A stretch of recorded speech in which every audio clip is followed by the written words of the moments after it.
हे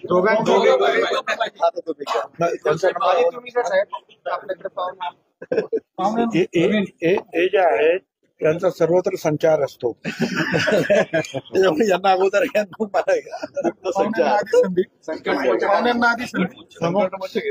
जवळपास 1.25 तास चर्चा झाली बंददारा तुमच्यामध्ये.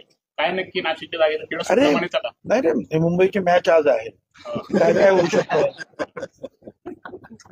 हार्दिक पंड्या वगैरे बस खेळेल का वगैरे अशी सगळी चर्चा चालते. भुजबळ साहेब सिक्सर मारतात.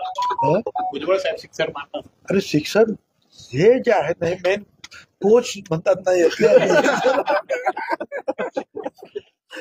नाही असं आहे की आता उद्या आता रजा आहे. परवा 2 तारीख, 3 तारखेला शेवटचा दिवस आहे फॉर्म भरायचा. आणि विशेषतः म्हणजे उरलेले जे आहेत महाराष्ट्रातले, मला असं वाटतं की सगळ्यांचा उद्या फॉर्म भरायचा 3 तारखे, म्हणजे आपल्या धुळ्यापासून तर मुंबईपर्यंत शेवटच्या टप्प्यातली आपली निवडणूक आहे.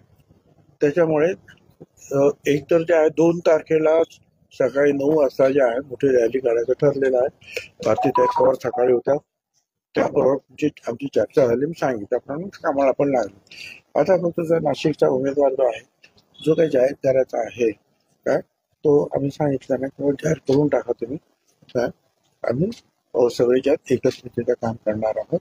आणि कुठे असं तुम्हाला म्हणजे असं लांब राहण्याचा काही प्रश्न नाही. आम्ही संपूर्णपणे जे आहे शेवटी जे आहे लक्ष आहे आपलं की मोदी साहेबांना या देशाचं प्रधानमंत्री आपलं परत करावंच लागेल. कारण देशातली तर परिस्थिती आहेच, परंतु आंतरराष्ट्रीय परिस्थिती सुद्धा पाहिली, त्या देशामध्ये सुरू असलेल्या लढाया अमुक अशा वेळी कणखर नेतृत्वाची आवश्यकता आहे. आणि ते कणखर नेतृत्व आपल्याला सुदैवानं मोदी साहेबांच्या रूपाने दिसत आहे. त्याच्यामुळे बाकीच्या काही गोष्टी किती काही असल्या तरी सुद्धा आपल्या नाशिक जिल्ह्यातून आपल्याला हे 2-3 जे खासदार, हे 2 आणि पुढच्या अर्धा धुळेचा येतोय, तिथे आपल्याला भरपूर असं मताधिक्य जे आपल्याला द्यायला पाहिजे. आणि मोदी साहेबांसाठी बाकी काय बघायचं काही कारण नाही. शेवटी काय आहे की इथून जे खासदार जातात त्या खासदारांचं मुख्य काम जे आहे, सरकार कुणाचं येणार हा विचार लक्षात ठेवला पाहिजे. विकास वगैरे ह्या सगळ्या गोष्टी आहेच, पण देशाचा विकास करण्यामध्ये सुद्धा मोदी साहेबांनी जे काही काम केलं ते तुम्ही सतत ऐकतात प्रत्येक गोष्टीत. म्हणजे ग्रामीण प्रश्न असतील, शहराचे प्रश्न असतील, सगळ्या प्रश्नाच्या बाबतीमध्ये. त्याच्यामुळे त्याची काही उजळणी करण्यात मला कारण वाटत नाही. तर त्यासाठी ही सगळे काही आमची जे आहे प्रयत्न सगळे चालू आहे. आणि त्या दृष्टीने आम्ही चर्चा केली, कुठे कुठे कमी आहे, काय आहे, काय करायला पाहिजे, अशी साध्यंत चर्चा जी आहे आम्ही ह्या नाशिक जिल्ह्यात 2-3 हजार, मग त्या अनुषंगाने राज्यामध्ये सुद्धा कुठे कुठे काय चाललेलं आहे त्याची चर्चा झाली. आता यांना उमेदवारावर थोडीशी चर्चा झाली. उमेदवारी घोषित करायला जो वेळ लागलेला आहे, पुढच्या दिवसांमध्ये कव्हर करण्यासाठी नेमका काय प्लॅन असणार आहे? तेच त्यांना सांगितलं की बाबा आता फक्त उद्याचा दिवस तो बंद आहे आणि परवा शेवटचा समजा ना 3 तारखेवर थांबलं. त्यामुळे आता जे काय करायचं ताबडतोब करायला पाहिजे. तर आज रात्रीतून कदाचित ते होईल.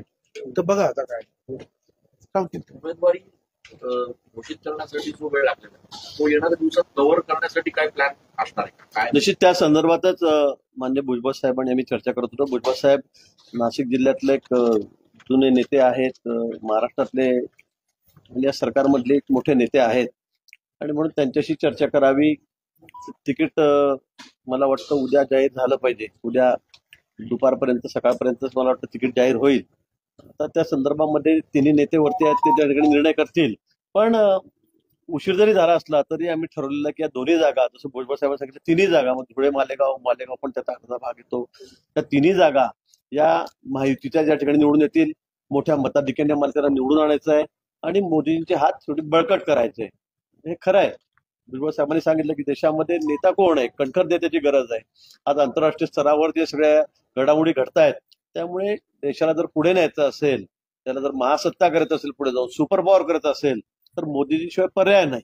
आणि म्हणून आमची त्या संदर्भामध्ये त्या ठिकाणी चर्चा झाली आणि आम्ही ठरवलेलं आहे सगळ्यांनी मिळून, महायुतीचे सगळेच आम्ही घटक आहोत, आम्ही ठरवलंय की या तिन्ही जागा मोठ्या मताधिक्याने निवडून द्यायच्या आहेत. उमेदवार कोण आहे? राष्ट्रवादीचा पण दावा होता, शिंदे गटाचा दावा होता. उमेदवार कोणाचा असतो? मी तेच म्हणतोय की ते सिटिंग जागा जी आहे ती शिवसेनेची आहे. या बाबतीमध्ये भुजबळ साहेबांचं नाव आलं, त्यांचे नाव पुढे केलं गेलं, वस्तूनही पुढे गेलं, पण काही अडचणी असतील त्यामुळे अजूनपर्यंत नाव किंवा पक्ष निश्चित झालेला नाहीये. मी पुन्हा सांगेल की उद्या मला वाटतं 10-11 वाजेपर्यंत 11-12 वाजेपर्यंत दुपारपर्यंत त्या नावाची घोषणा करता. आपल्याकडे वेळ पण नाही, कारण परवा फॉर्म भरायचा आहे, त्यासाठी तयारी करावी लागेल, कार्यकर्त्याने बोलावं लागेल. आणि मला वाटतं उद्या सकाळी 10-11 वाजेपर्यंत या ठिकाणी नावाची घोषणा होईल अशी अपेक्षा आहे. कोणती नावं चर्चेत आहेत सध्या? आता ते काही सांगणार, अजून पक्षाचा चर्चेचा भाग आहे, कोणत्या पक्षाला तिकीट मिळणार आणि त्यानंतर मग उमेदवार कोण याची चर्चा होईल. पण काही असलं तरी पण आमची सगळी तयारी आहे, आमचे सर्व कार्यकर्ते तयार आहेत. आम्हाला फक्त नाव याचीच फक्त आता हे राहिलेली आहे. नाव आलं की मग लगेच आम्ही त्या दृष्टीने आम्ही कार्यक्रम उद्या तयारीला लागू.